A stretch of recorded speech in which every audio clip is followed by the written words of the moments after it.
വിവിധ ആവശ്യങ്ങൾ ഉന്നയിച്ച് ഫെബ്രുവരി 12-ന് നടക്കുന്ന ദേശീയ പണിമുടക്കിന്റെ ഭാഗമായി സർക്കാർ ജീവനക്കാരുടെയും അധ്യാപകരുടെയും സംഘടനാ പ്രതിനിധികൾ പണിമുടക്ക് നോട്ടീസ് നൽകി.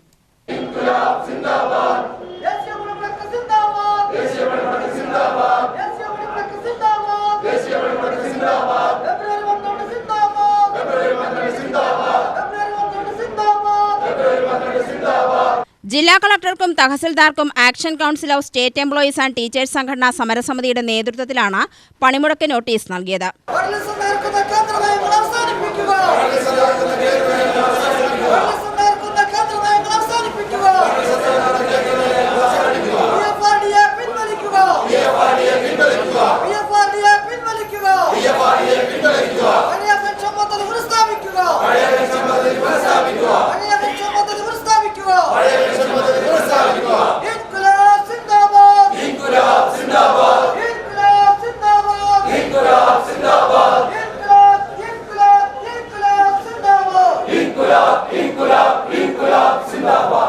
സമരസമിതി നേതാക്കളായ Mahesh, BS Babu, K Santhosh Kumar, MC Gangadharan, Saidalavi, Manesh Krishna എന്നിവർ പങ്കെടുത്തു.